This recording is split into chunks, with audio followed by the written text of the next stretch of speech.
have a bad attitude. But what's up, y'all? We're going live. We got Blaine here flying the TBC flag in Houston, as you can see. I'm here. We're going to have some more people from the network show up. Hopefully everybody had a good New Year's and you're back into the swing of things. I sincerely hope you're not like most entrepreneurs and real estate agents who are waiting until March to actually get to work. I know we see that a lot. But Blaine, man, what's cooking, dude? How was your New Year's and what's new? Man, it has been a wild ride, a wild ride. Even like on Thanksgiving, I literally had never done this before. I put a listing live on Thanksgiving Day. My phone was blowing up. People wanting to schedule appointments and see it and all this other stuff. I'm like, people are doing stuff on Thanksgiving, right? But, it's okay. I don't mind. And then same thing on Christmas. My Christmas Day, my phone was blowing up on people wanting to get in houses, submit offers, and all that other stuff. So, hey, Curtis. Hey, how's it going? But yeah, it's been pretty good. As always in this market, you get a buyer and you get under a deal, and they don't tell you everything, and you kind of get ambushed, and so you're scrambling, trying to make sure a deal gets done. I had a deal that was supposed to close this past Wednesday. It looks like it's closing on Tuesday now of this coming week, but that's real estate. People think we just open up doors and look at pretty houses. They don't realize the blood, sweat, and emotional turmoil we deal with on the back end.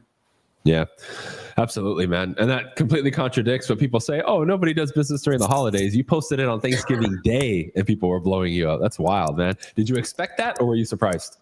On Thanksgiving Day, I was pleasantly surprised. I really didn't expect to have a showing on Thanksgiving Day. I mean, the house was vacant, so it's okay, right? And, a lot of people talk about, November and December, the holidays, it's so slow, yada, yada, yada. Going back historically, December is one of my best months to sell real estate. I'm on year 19 right now, and it is like one of the top for me to at least do one deal in December, So, it's people want to buy year round. It's just the number of people out there, the amount of competition, and the type of people who are looking on that type of year. People talk about the spring buying season and the summer, how that's when the market is hot. You just have more people and more listings. Really, but you have a lot more looky-loos. The people in December and January and November, those people are generally a lot more serious. You may have fewer showings, but those people mean business in most cases. Yeah, 100%. 100%. How was your holidays and New Year's, Curtis? Oh, man, everything was good. Busy with all the kids and going between here and up north a little bit. But it was great. It was fun. Awesome. So what's new, dude? What have you, and I'll kind of start with you, Curtis, and I'll go to Blaine. What, any big changes for this year? Anything you're going to tweak? Anything you want to add to the table? Yeah. I mean, lots of content. I need to do it more often, get some long form stuff. We would just right before this started talking about YouTube collabs, and just doing some more stuff on there and getting some traction on Facebook, Instagram, and everything. It doesn't hurt at all, right? Like we need it in our business. Helps with recruiting for the team and everything else. So that's kind of my focus for going forward. Plus, selling a few homes here and there. We got my new listing down in Ahwatukee right now. I've got another agent at Rio. That's a great thing about Rio, right? I mean, we've got so many agents. I've had 2 already reach out wanting to hold that thing open. One lives in the neighborhood, and another one lives real close by. So like, that's good opportunity for if you have a lot of listings and you want people coming in, or if I or somebody else on the team wants to do one, it's easy to set one up. So 100%. How about you, Blaine? Really, right now, I am working on trying to find the time to revamp a lot of my systems and improve them and stuff like that. I constantly, I'm all about system and processes. I think we even did a webinar on that, right? But I'm all about the systems. I felt the need that there's just some weak points in mine. And so I'm working on streamlining it.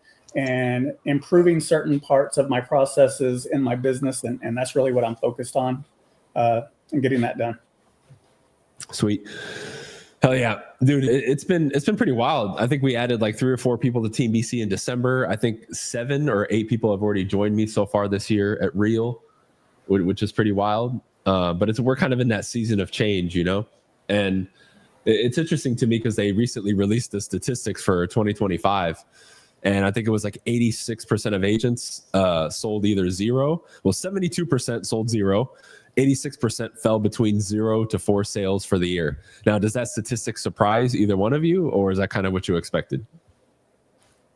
No, totally expected. I mean, that's kind of been historically how it has been. But I think, you know, recently after COVID and everything was easy to sell, you know, a lot of people just couldn't do it anymore, right? Because they had to actually do the work. So that's kind of where we're at now. Is the cream rises.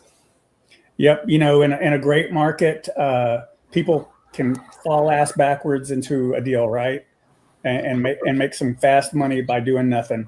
But it's when you're in a market like we've had in the past 2-3 years is when you really find out who is actually a great agent, you know, and capable of getting stuff done. 100%. I see Christian is here. I put his comment up there. What's up, Christian? Good to see you, man. Really, like what I told people, and then I started seeing this circulate, because this is something I mentioned a couple years ago. I just said, basically, we've transitioned from that, you know, you can throw mud on the wall type of thing. Like anybody could sell a house. Like I could dress up one of my cats, you know, and he could get a couple sales. And we transitioned from that to more of like a skill-based market where now you got to have the conversations, you got to price it right, got to prospect a little bit more. And people just aren't riding off the wave of the news or the optimism of the market. We actually have to get down to the nitty gritty, get to the motivation, and really put deals together without it just being given to us, right? So a transition from an order taker to a skill-based market. I mean, is that pretty much what you guys think has happened? And do you agree with that?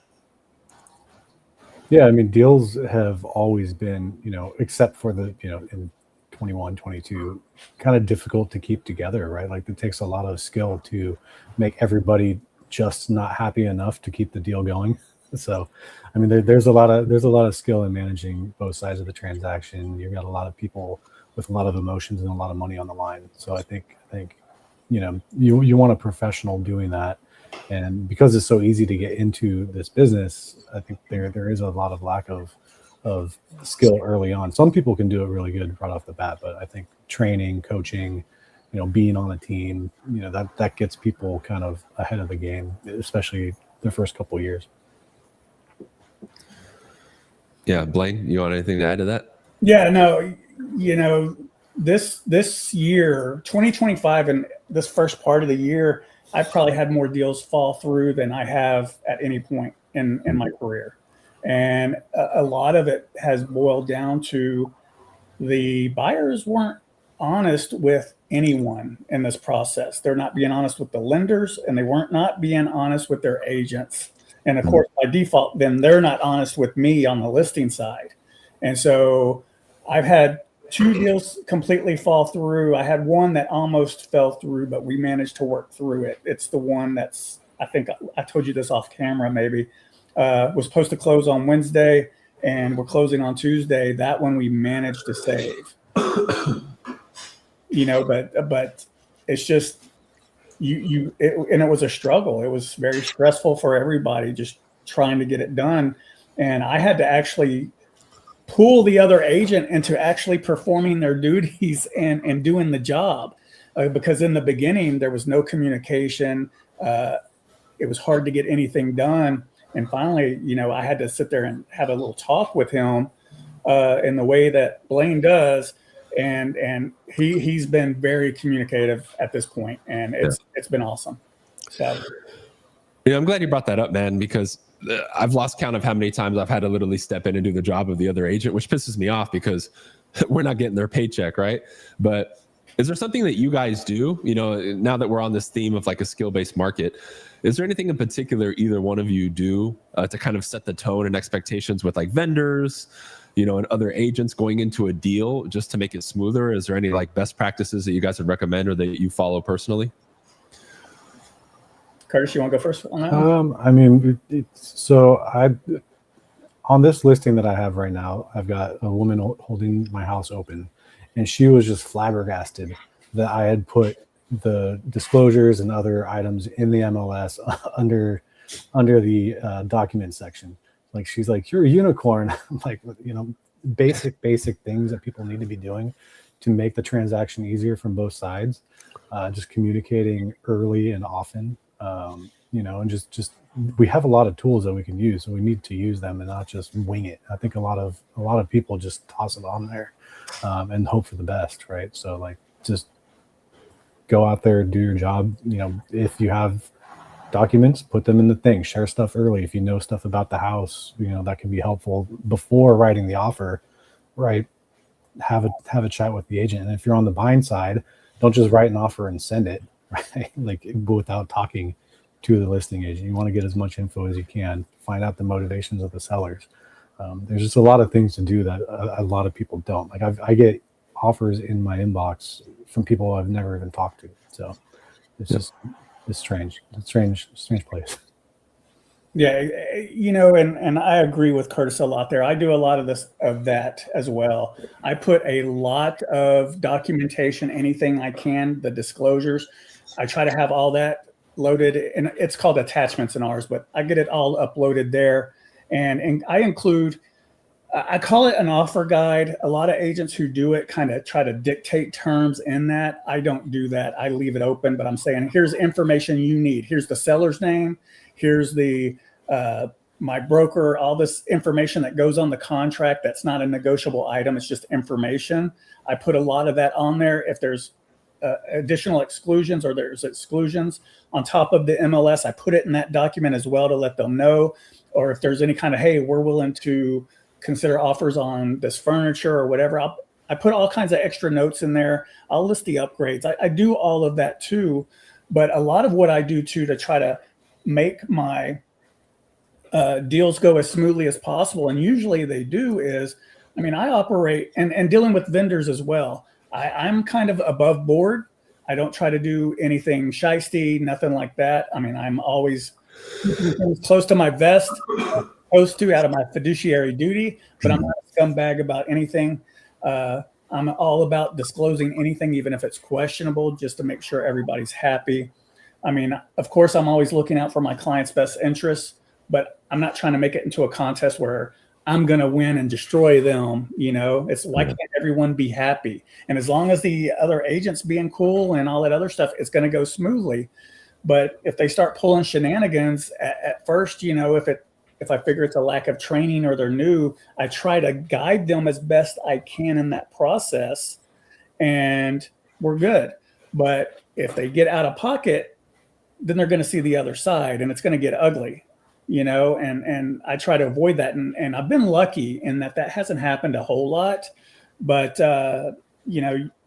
it's a small, look, we have like 50,000 agents here in Houston, but only a small percentage actually do deals on a consistent basis. So you're constantly running into each other. So you got to kind of build those relationships too, and you'll win a deal over that relationship over someone else who may even have better terms, but they know you'll get the job done. And so that's kind of how I operate. Yeah. It's funny. You guys are bringing this stuff up. I remember one deal I'll never forget. And I've had stuff like this happen throughout my career. We open escrow, and then I get a hold of the buyer's agent, and he said, "Oh, I went on vacation, so I'm going to be out of communication for 3 weeks." I'm like, that would have been great if you disclosed that before I accepted your offer.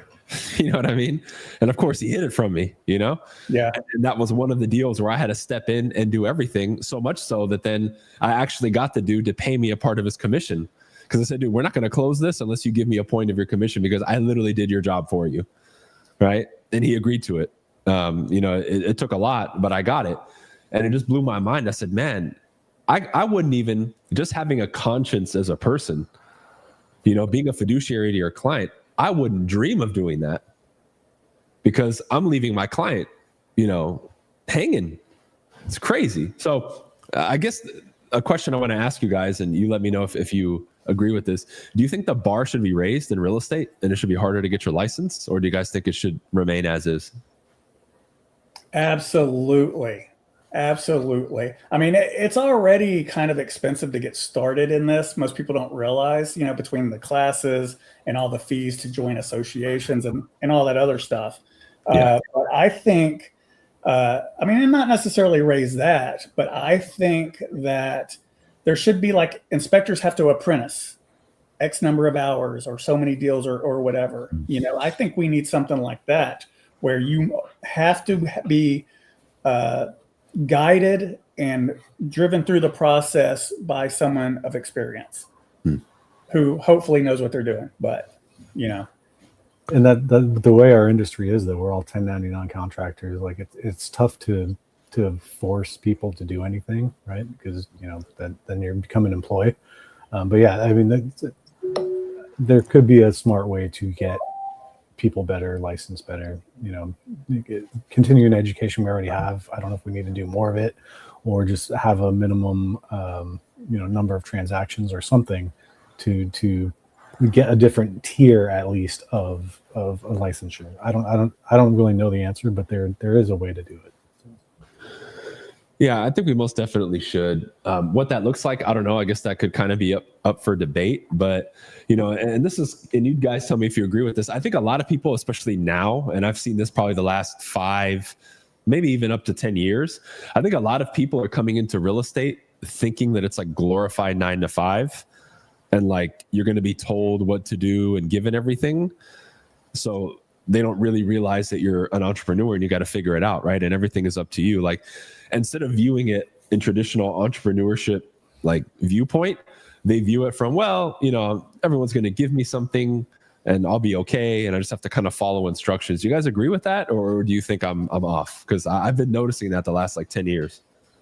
Well, my only point of disagreement is I don't think they come into it thinking it's going to be like a glorified 9 to 5. But I agree with everything else. I think most people come in thinking I'm going to be able to work when I want to work and do what I want to do when I want to do it, yada, yada, yada, not realizing that you have to be available when your clients are available, which is a lot of nights and weekends, right? That's not a 9 to 5 thing.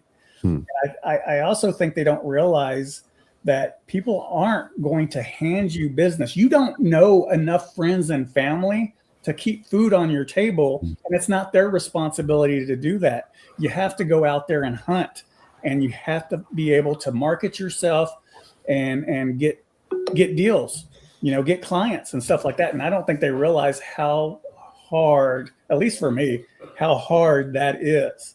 And I'm not a super social person. I see people who they just can go to these events and network and stuff like that, and they seem to do okay. I mean, as far as I can tell, but I have to outbound prospect. I have to. It's also one of the nice parts of this business, though, too, right? Because like you can come into real estate. There's hundreds of different team structures, different ways to do things. So you can go as a completely new person on a team that does everything for you, and you just kind of show up and do what they say, or you can do your own thing, or you can come to, like, Bryan. He wants people to build their business like the best way for them to build it. So there's countless different ways to go about doing this business. But if you don't know about them, what are you going to do, right? You need somebody to kind of push you in a direction, and if that doesn't work, figure out the next one. Yeah. I just think it kind of clashes with the era right now that we're in with social media, and there's just a lot of bullshit out there, right? Oh, you can just do this. You just got to stand outside with your cape on and you're going to get listings left and right, right? Like they make up all this weird stuff. They either fear monger or they say, no, the old stuff is dead. Cause like I'll get in my DMs all the time. Hey man, like I know you preach this and that and you've done so well, but does that really work and this and that? I'm like, nah, dude, I just made it all up. Like I get it, right? Because what we prescribe, like you said, building your business the right way isn't comfortable because you have to do traditional entrepreneur stuff. Like Blaine said, you got to outbound prospect. And to 99% of the population, that's the last thing they ever want to do. Wait, you mean I got to go knock on doors or make calls or reach out to strangers and ask them for business? And the crazy part is, and I want to hear your guys' opinion on this, I'll have people finally do that, yet they're even more afraid to reach out to people that they know over a complete stranger. Now, that always blew my mind because, yeah, you could say you might be embarrassed because you're new or you don't have the experience to contact people that you know, but I felt way more comfortable talking to people I know because it felt safer to me, right? Did you guys deal with that? Because I hear that so much and it still blows my mind. You know, I don't get it. I can see that a little bit because you don't want to be rejected by people that you know, right? And then, or are they married to a realtor? Are they, is their best friend one? Like you don't want to step on any toes or lose anything. But if you don't ask, you don't get it. So, I do think it is an easier conversation, but people are still afraid to have. Well, they don't want to feel like they're doing the network marketing thing. Yeah. Hey, someone you haven't talked to in 3 years. Hey, you want to have some coffee? I think I saw let you join Scamway. Okay, we're good. But yeah, I mean, people are afraid of that sort of thing for sure. Everything works, but not for everyone, and so you have to find what works for you. Go into events and networking and whatever. That's not my bag. I'm not that kind of person, but going out and doing the prospecting, that's more my speed, But that may not necessarily be for everyone. And I know people who are kicking ass. They haven't picked up and done a cold call in their life. More power to them.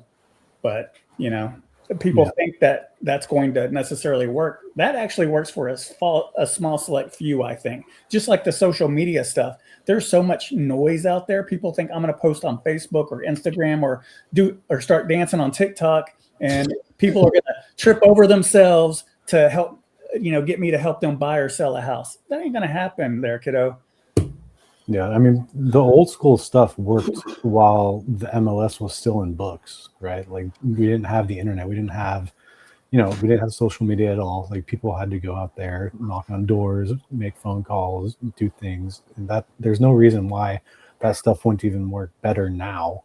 And then you do use the newer tools, to grow your business from the other side. But I think people are coming in only try to get on TikTok and Instagram and stuff, right? Like that's supplemental, I think, to the things that have worked for decades. Yeah, because, the traditional business stuff, like we talk about it all the time. Like, Blaine's been helping me a lot with the events that I've done recently, the expired thing, the follow-up thing. And like, we've done like a free webinar where we help people set up their systems. To me, in regards to like the school of knowledge that we know, that's all preschool, kindergarten. And people are coming in like, oh my God, this is amazing. I'm like, dude, we've been saying this for 13 years. I just think it shows that we're so off course as an industry in general that even the most basic stuff, people have just either not paid attention to it, no one cares, or they're just running after the shiny object. And to me, to Curtis's point, you can't skip that. Like you can't skip on the foundation of how to run a business. You know what I mean? Having systems, understanding lead generation, marketing, follow-up, conversion, how to sell. Do you guys think people just aren't interested in that? Or like, you think that disconnect is ever going to be fixed? Or do you think it's just going to be a symptom of the industry that we see forever? Because as time goes on, maybe I just think, maybe I'm too much of a hardcore like optimist. I'm like, dude, people got to figure this thing out because there's been people like me and you guys who have been preaching this for so long, That's been going on in entrepreneurship since the dawn of time, I think. It's not just real estate agents. Don't get me wrong, real estate agents don't think they're entrepreneurs and business owners as opposed to someone else who's doing a different kind of business. Realize you're a business owner, but not only realize that there's other stuff you have to do besides whatever it is you're doing, whether it's you're selling widgets or selling houses or whatever.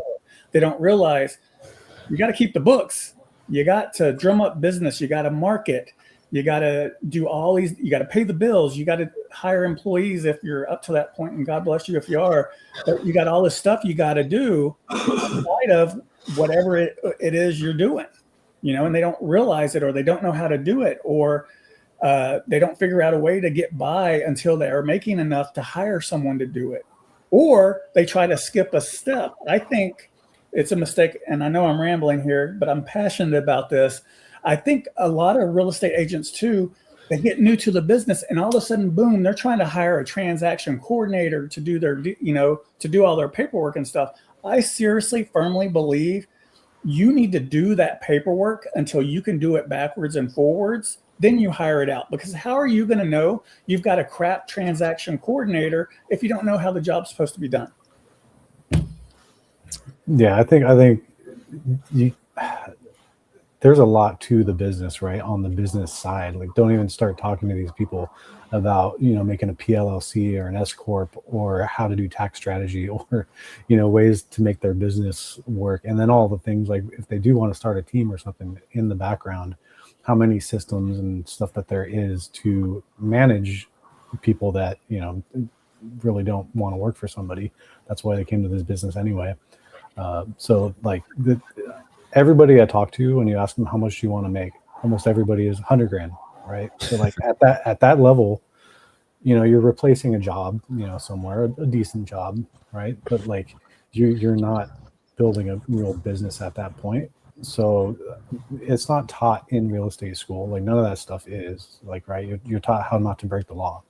But there's a lot of room for improvement on the coaching and how to build your business side of real estate. And I think Bryan does a great job with that. I mean, he's done that for years.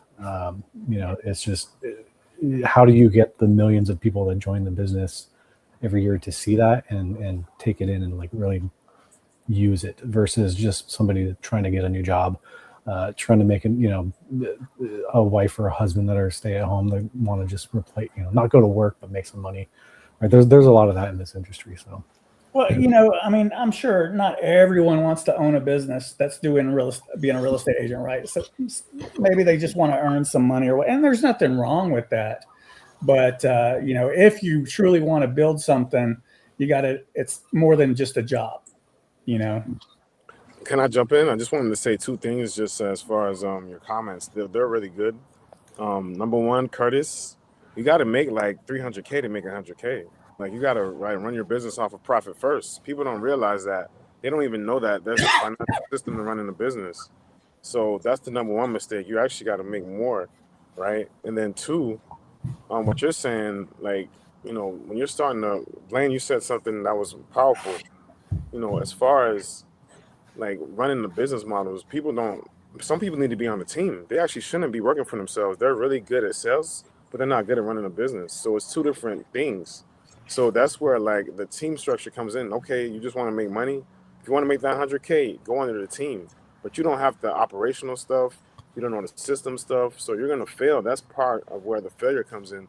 People don't have that piece of the business. They just see they're good at selling, but they're not good at running a business. That's two different things. So we're hybrids. We're both, right? That's a skill to be both. And you have to have the knowledge and understanding. And I feel that's the gap that's missing in the industry.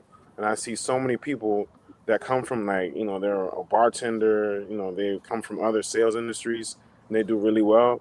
It took me a long time. That's why I'm like, oh, that's why, every year there's a feast or famine. There's no systems, right? And then you realize that's why there's a bump in the industry when it comes to April, because that's the peak. And then it goes down around September. And if you didn't prepare and have a system like Profit First, then you're going to fail because you didn't know that you should have been filling up your funnel. Yep, I got the same book. And then I love it that our brokerage has it already built in, right? I love it that, most people, I heard a stat from a guy that he did a coaching call on 12 week year. And he was saying by April, 70% of people's sales for the year are in their funnel by April. So that means if you haven't been doing nothing from like November, December, the months where it's like super slow for, seasonal holidays, whatever, you're going to be messed up and wondering why you didn't sell a home. That's basically my model that I teach this. I tell people like, build your quarterly goals, have this system in place so you can have a buffer, and I love it. Another thing that you never hear people talk about in real estate school is, hey, you should maybe establish business credit. It's not talked about. Working or entrepreneurs. So those three things I feel like are the gaps that are missing that people don't talk about. And then you see the failure rate be so high. I'm like, yeah, because it's just like college and other things. They're trying to be like a salesperson, right? You're not trained to be an entrepreneur when you go to real estate school. It's the same thing. You're trained to be a worker, but not like own the brokerage, right? That's not taught in the school. So that's where like coaching and all these other things in the podcast and stuff like this are important for those who want to seek that knowledge and grow. Yeah, it goes And you back to mentioned, people, being an employee versus a business owner, and I just think a lot of people aren't around that and they never really learn it. And most people never graduate beyond just chasing the next check, unfortunately, but that's why it's really important that you guys get around the right people and learn from the right people. Otherwise, you'll be on the hamster wheel without even really realizing it. And I think for most people, one of those steps, and this is where I clash with a lot of people, is they're so unwilling to have more of a long-term vision and take any risk.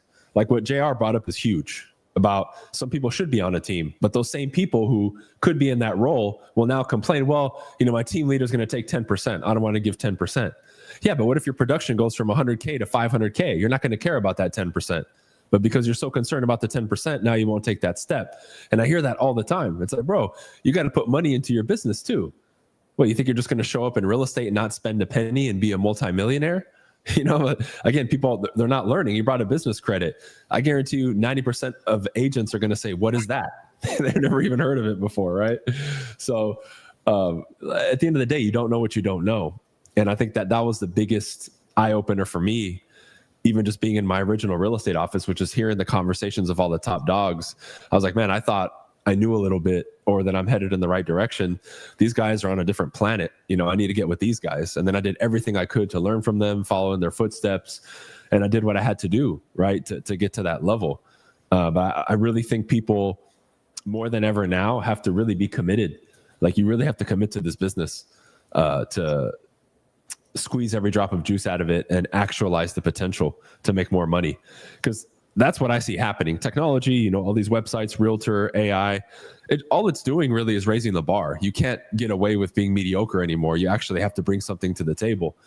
And I think that's where a lot of people are getting lost in the mix, is they were okay with being mediocre, making 50 or 100K a year, and that just doesn't cut it anymore. Right. So now it's going to require 2 or 3 times as much effort to make that same amount of money. And maybe they're not okay with doing that. Right.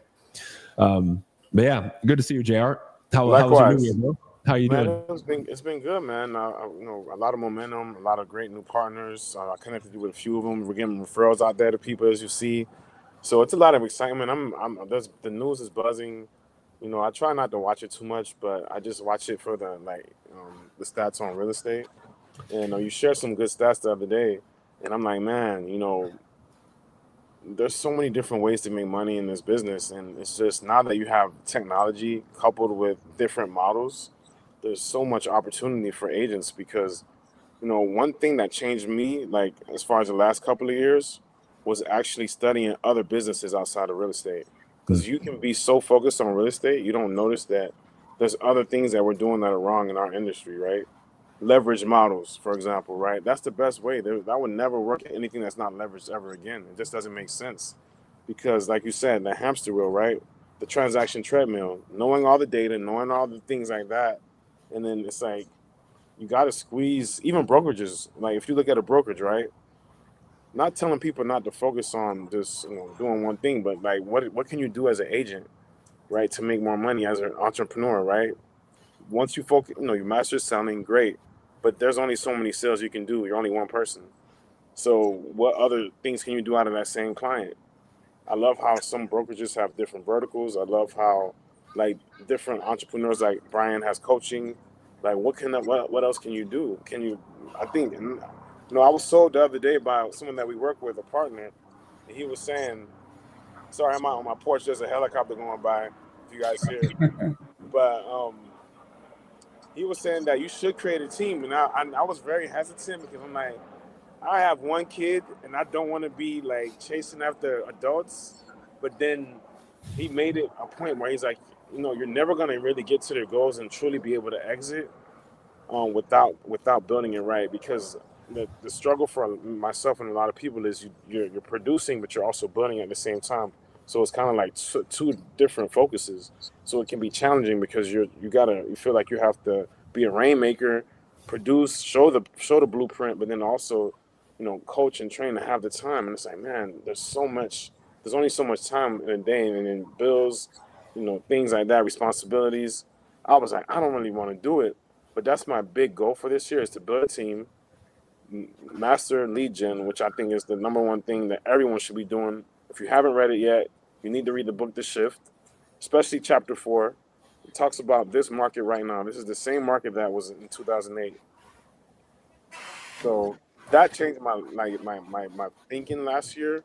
Reading that book, especially that chapter, it talks about marketing to the motivated, right? It's literally the same thing. So a lot of people are wasting time. They took all these dumb listings that were overpriced. They're working with buyers that aren't really motivated. Of course, you're not going to close a sale. You're working with people that aren't motivated. You took a bad condo that had a high assessment and high things, like just certain things. Just like, that's why I love studying like Alex Hormozy, Myron Golden, and people who do business, and study business in other industries, because you get a different perspective. Because you realize the way that a lot of the agents are thinking is flawed, and it sucks because that's what they're being taught, and it's like I don't understand it. Like people are talking about the rate's 5.99. I'm like, dude, I've been selling people 4% interest rates on new construction for like the last 3 years. What are you talking about? You don't even know your products. So you're over here having conversations. You could have converted a motivated buyer. You don't even know the math to show the person the payment versus buying this and that, and then it's dumb. So I hate to say it like that, but it is what it is. So I get frustrated because we have people that are struggling and they just don't know the information as professionals. And these are the people that are supposed to be the advisors and consultants for people making the biggest financial decision of their life. And you don't even know all your tools. You shouldn't even be in the business, because now this is why we have a bad reputation, because people are selling people bad products, and then we're the ones that have to pay for other people's bad mistakes. But that's why for me, I always educate my clients. I show them the math. Today I got a lead from TikTok, and I regret I didn't use TikTok. That's probably the takeaway, Brian. You're talking about my biggest things. I regret I didn't use social media more, and I'm glad that I was invited to this podcast and live recording, because to me, that's one thing. If you're an agent and you're not doing that, I'm thinking about all the years I wasted doing all these different type of marketings, and then it was so easy for me to like generate a lead just by turning on a camera. I wasn't even on the camera, but I was posting. Just one little switch on how I posted changed the game, and I went viral last year. Like 104,000 people saw an ad. Then I did the same thing using the same formula again on TikTok. I was like, okay, now I know what to do. And that's all I'm doing this year. I'm just doubling down on that, doing what works. We're not wasting time on dumb clients and just things that just don't make sense. And that's it. That's my big focus is bringing the right partners and also aligning with the right people. That probably was my biggest mistake that I made in the past when I was at different brokerages. I kind of didn't know I thought I knew what I wanted, but then when I saw what I didn't want and who I didn't want to be when working with certain leaders, I said, I want to work with leaders that are like this. That's why I love working with Chasten, Bryan, this community here that we have. It's amazing as far as just the collaboration, the communication. So for me, I'm happy and I feel rejuvenated in this model. I was loyal to my last brokerage, but here I've been refreshed and I feel like a brand new agent again. I'm excited about the business again. So I'm just happy for the new year and looking forward to a big year. I love it, man. Well said. Well said. I think JR, Alexandre and I are going to be homies, man. We're on the same wavelength. Look, Blaine, we created something that you're going to crush it in Houston. Yeah. I'm talking about crush, absolutely crush. The CEO allowed me to create a division. I just can't wait. I can't say too much, but just DM me or text me, put us in a group chat, Brian. Especially since you're in Texas, I have a partner there that's in Dallas. Game over. That's all I got to say. Cool. REAX is the stock symbol, guys. That's all I'm saying. REAX. I'll leave it at that. Very cool. Brian,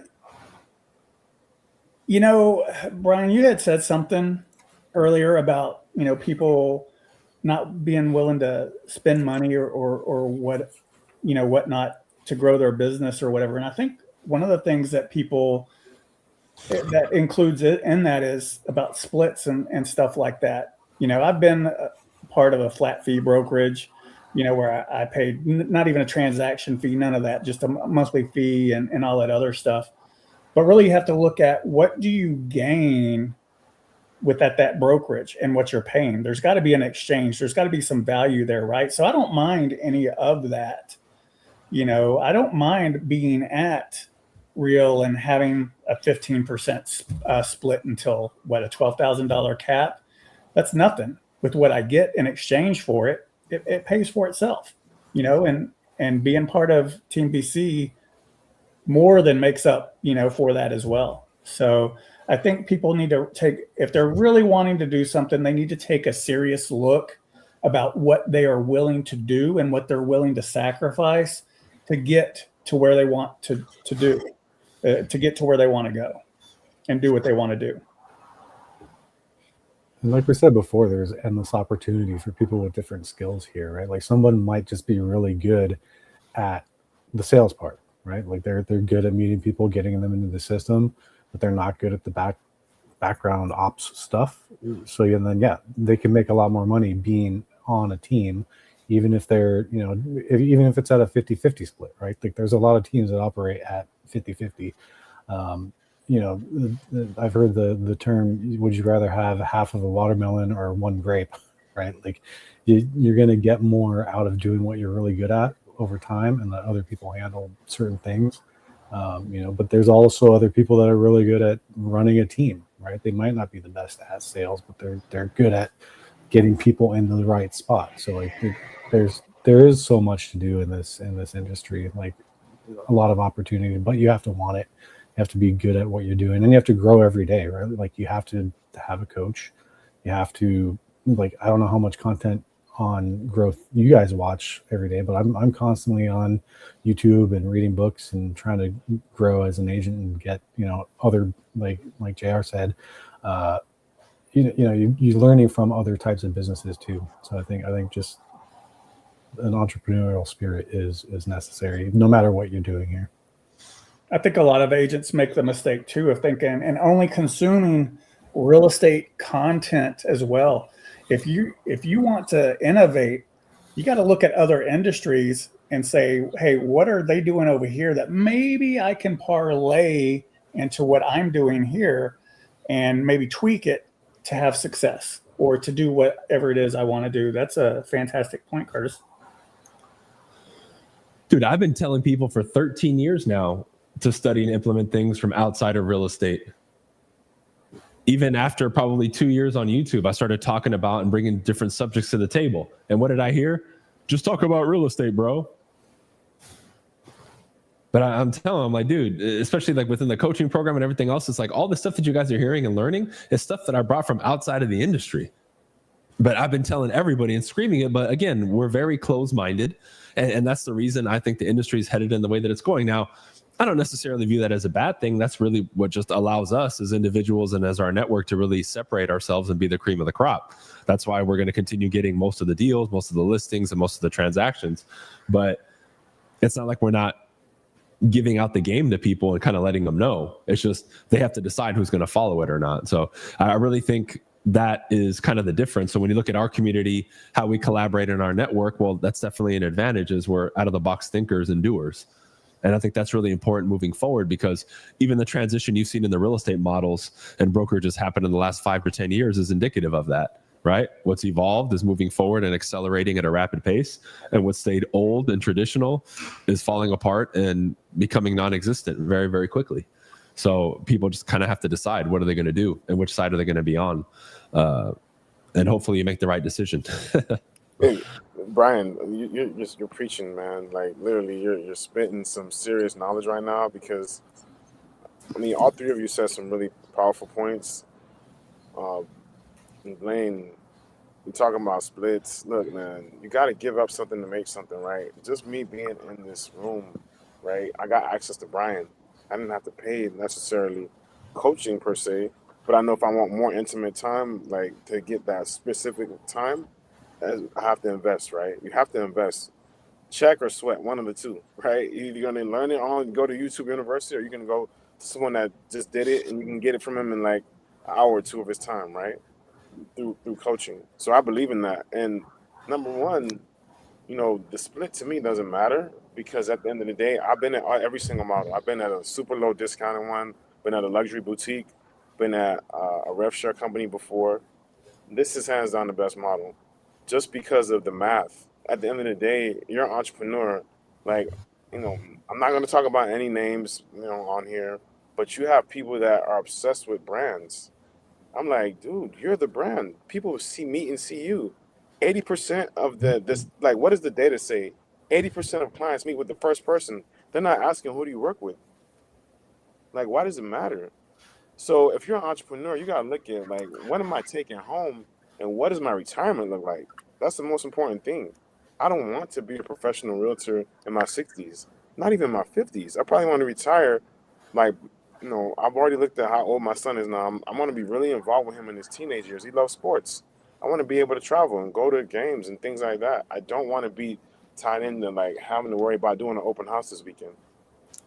I need a model that gives me leverage where, like, most of the way that people are doing real estate leads to burnout, and that's where I felt like a few years ago. So I'm willing to give up splits, and let's keep it real. You're already not using profit first, so you got 100% split, but you're not managing your money properly. You're not doing the right things with it. You're not paying for coaching. You're not growing. So what's the point? Yeah, I keep 100% commission, but you're not growing, and you're not getting the referrals. One of my partners, we literally have a huge off-market opportunity to work just because we were in the network and we connected with someone. I was able to send a deal to Bryan to someone in California is going to eat because someone that's in the network from Vegas got a referral just yesterday, literally. So that's the point of collaborating with a bigger brokerage. And plus, try getting a referral from another brokerage and see if they pay out. You haven't heard of the horror stories of people not getting paid referrals? I prefer an in-network referral over out-of-network referral any day. I don't trust referrals from other brokerages. I just don't. So for me, you have to give something up to get something. And guess what? The way this model has made me think, I'm a broker too. This is a hacked brokerage model. So I'm able to basically build my own mini brokerage with any multiple divisions and without having the risk and the liability. And I'm able to get top level training and coaching just by going into an academy that I would have to pay thousands of dollars for. Yep. Right. So you're learning from people who actually have done the thing that you're trying to do. That's worth it. And plus, if you're a producer and you hit the numbers, you're going to get it back in stock. That's your retirement anyway. So it's a win-win. What's the loss? Yeah, with real, it's nice because there is a 12 grand, right? But you're getting stock if you hit certain numbers. If you hit elite, you get other things, and then even your rev share is you can pass that on to like your kids. Like it stays, it doesn't leave. When something happens. Like, I mean, it's a no-brainer. Yeah.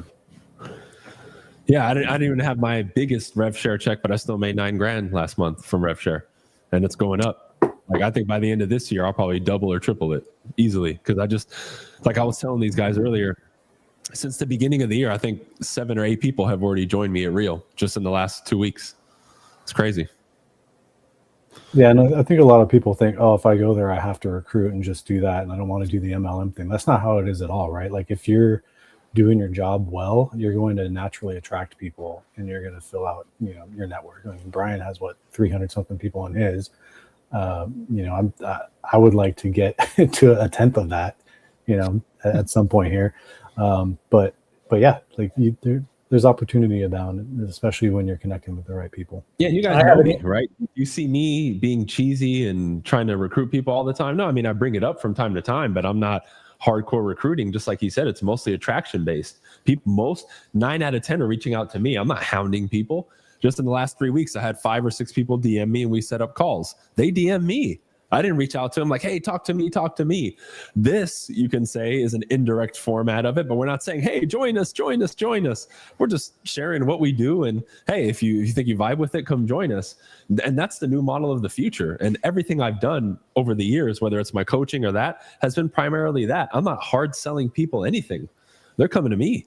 And that's the beauty of it. But when you build it, people will come. You just have to build it. You know, I'm wrapping up in June. Will be like, I think May or June is like my anniversary date with joining Real. And that first year and a half, didn't even give a second thought to recruiting or any of that. And you know who gave me grief about it?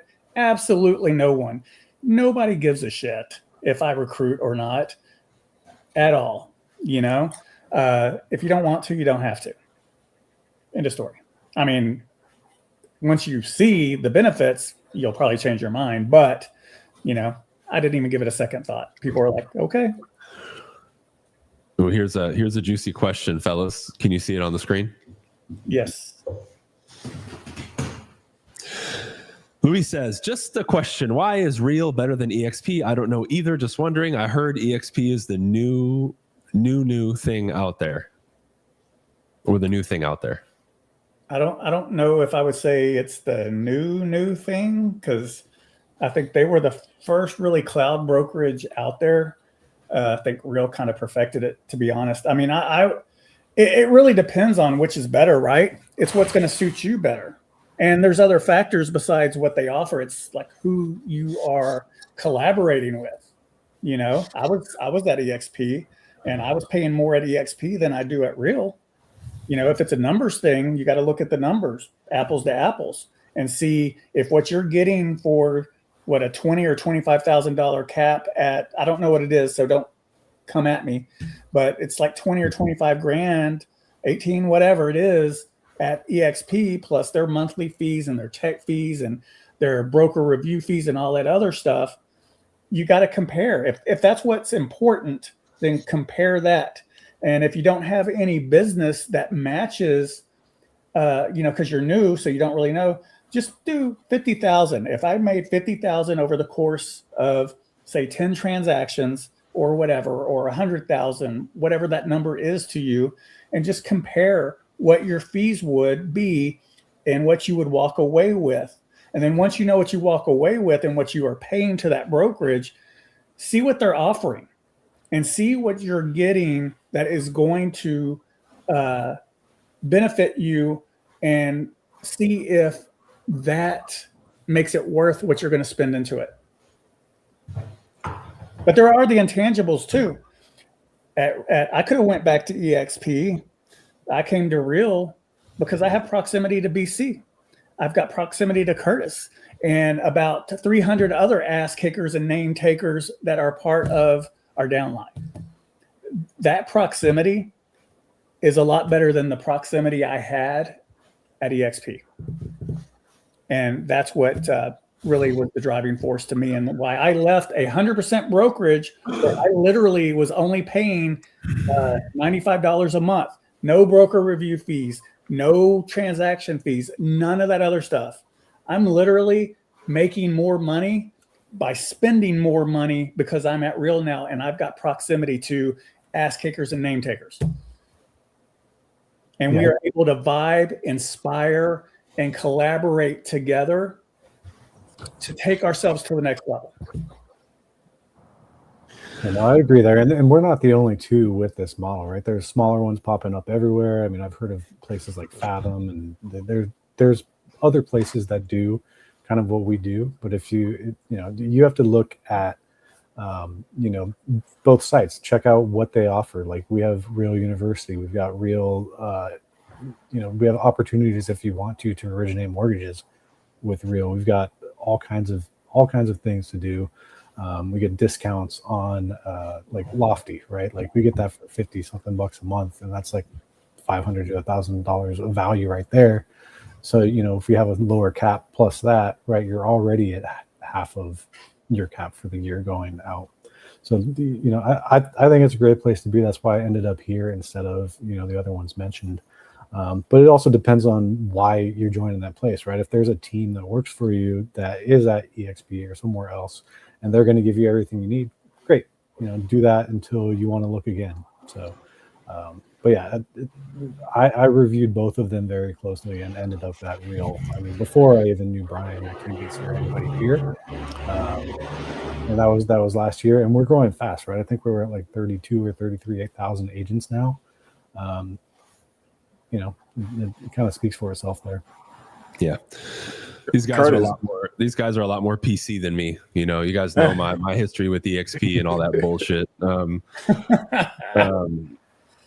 You know, I've said it and I beat it to death a million times. I'm not going to say it again, but you know, I think long term going to Real was the best decision I could have made for me in Team BC, despite of all the drama and all the stuff that happened and getting deplatformed and all that. You know, I don't really care. But looking at Real now, years later, best choice. I got great people around me. The company has a great reputation. They're profitable. They're very forward thinking. They listen to the agents. They implement a lot of stuff that we recommend. They're constantly innovating, right? And everything that they've come out with has just been incredible, you know, and I've always felt supported, and I felt a lot of love from the brokerage, and I've never felt that at any brokerage I've ever been with in my career. And I've been in the business for, you know, 13 years now. So that's pretty much it. I mean, Bryan, you said something powerful, because I spoke to the top people at EXP. I had some stuff. I have access to some software and things I was trying to bring to the brokerage. I tried to reach out to people, especially like, you know, I'm gonna say it. Yeah, I'm on a. It is what it is. Leo doesn't even respond. I hit up Tamir. He responded right away. I was like, whoa, like this is, and I'm talking about. I'm just a new agent. Like, it's crazy. So for me, I'm bringing value to the brokerage. I know you don't know me. I know a lot of people bring ideas, but you really don't know who I am. Bryan, you've seen some of the stuff, right? You've seen some of the conversations, and we're just getting started. So to me, the culture is the big difference at that brokerage. It was very like toxic in some senses. You know, look, everything works, right? I'm not, no disrespect to nobody there. I made great friends there. I built some things in their systems. If you look at the leasing, the luxury rental stuff, I built that. I taught 2 classes there in the world. They can, you know, you can look at me up if you're looking from one of those other brokerages, if you go there, whatever. But at the end of the day, it's all about the math, and that's one thing that as an entrepreneur you have to look at. So, Curtis, you mentioned something too, and we're talking about math. Real Capital. I can't wait till it comes to my state. Blaine, I have an agent that's on my network from Texas. He's my right-hand man. He was able to tap into Real Capital. He never sells homes. He only does luxury leases. That's it. And he was able to already tap into that. So that's why I said we got to talk, because I need to tap into that Houston market, and I'm looking for people there because there's so much money in Texas. It's like untapped.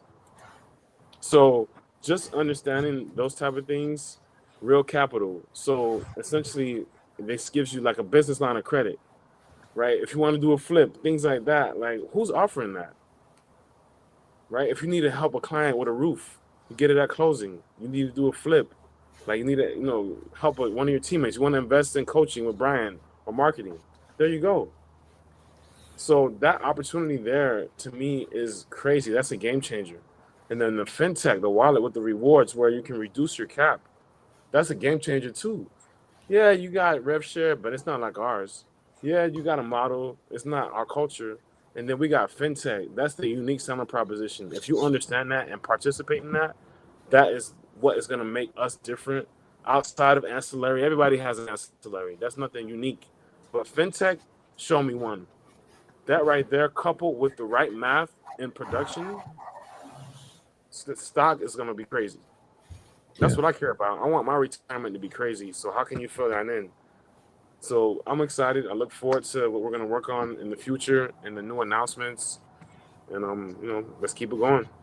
Yeah. Yes, sir. Cool. I think this is a good place to stop, guys. Any final thoughts? Anything you want to close with? No, we'll let you lead us out. Cool. All right. We'll see you guys. Appreciate you coming on every Friday, 1 p.m. Eastern. See you guys. Thanks, Bryan.